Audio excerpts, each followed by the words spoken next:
nama saya Kaisa Putri Angelinda, bisa dipanggil Kaisa. Saya berasal dari Rombel E nomor presensi 33. Di video kali ini saya akan menjawab pertanyaan mengenai mengantar ilmu pendidikan.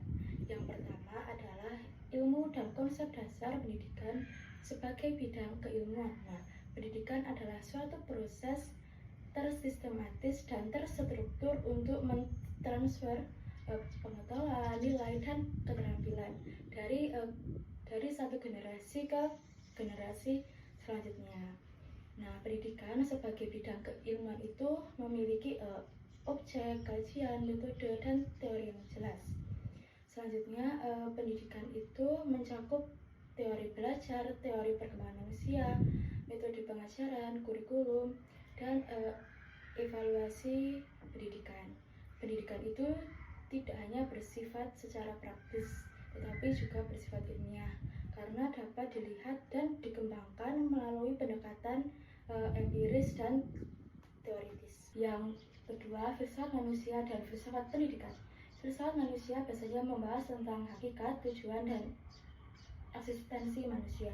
Di dalam konteks pendidikan, filsafat menjadi dasar dalam memahami peserta didik sebagai individu yang unik, merdeka, dan memiliki potensi yang dapat dikembangkan. Selanjutnya adalah filsafat pendidikan. Filsafat pendidikan itu menerapkan prinsip-prinsip filsafat di dalam dunia pendidikan dan menjawab pertanyaan mengapa kita mendidik, apa tujuan akhir pendidikan, dan bagaimana seharusnya proses pendidikan berlangsung. Selanjutnya, yang ketiga adalah landasan pendidikan. Landasan pendidikan adalah dasar-dasar yang digunakan untuk merancang dan melaksanakan kegiatan pendidikan. Landasan pendidikan ini ada beberapa jenis. Yang pertama adalah landasan psikologis. Nah, landasan psikologis itu menjawab pertanyaan mengapa mendidik. Landasan psikologis itu memahami aspek perkembangan peserta didik. Selanjutnya adalah landasan sosiologis. Ini memperhatikan konteks sosial dan budaya masyarakat. Selanjutnya ada landasan historis.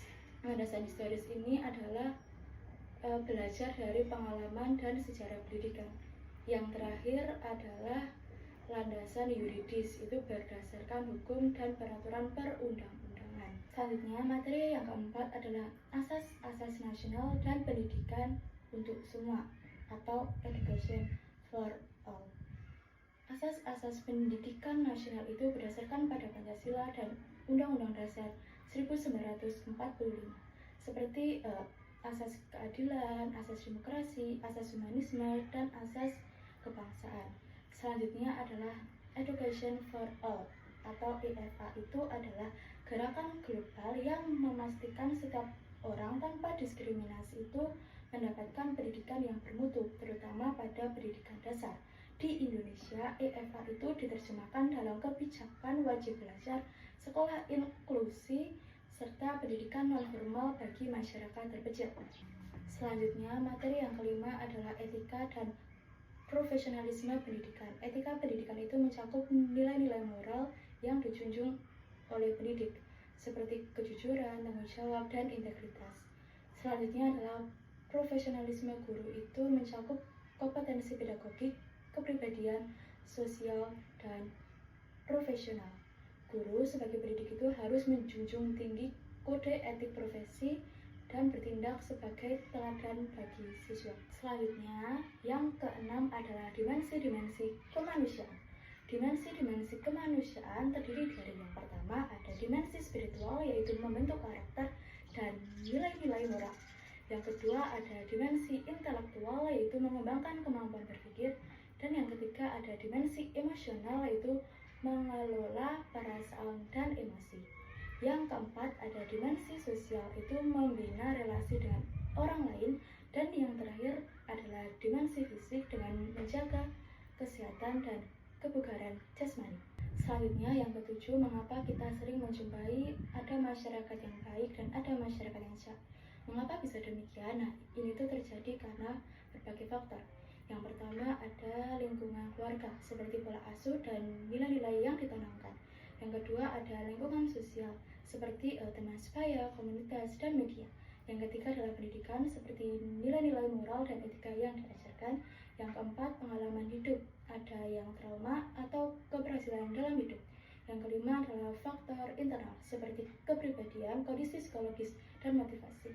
Nah, selanjutnya adalah upaya saya ketika menjadi guru agar anak-anak itu menjadi orang baik. Yang pertama itu menjadi teladan, yang kedua mengembangkan pendidikan karakter, yang ketiga adalah membiasakan perilaku positif, disiplin positif, dan empati sosial, dan yang keempat itu adalah mendorong anak-anak untuk refleksi diri, dan yang kelima adalah kolaborasi orang tua. Selanjutnya yang ke-8 adalah tanggapan saya mengenai kasus di SMA Negeri 1 Jimarga, Banten. Kasus tersebut itu mencerminkan krisis nilai dan komunikasi di dunia pendidikan. Pelanggaran itu harus ditindak, tetapi dengan cara mendidik. Solidaritas siswa itu menunjukkan melemahnya pemahaman akan nilai moral. Pemerintah itu harus bersikap bijak, dan peran orang tua itu sangat penting, tapi jangan reaktif. Selanjutnya adalah solusi yang dapat saya berikan adalah evaluasi secara menyeluruh sistem kedisiplinan di sekolah, pelatihan guru dan kepala sekolah, dan yang terakhir adalah pendekatan restoratif bukan represif. Nah, itulah video yang dapat saya sampaikan. Terima kasih.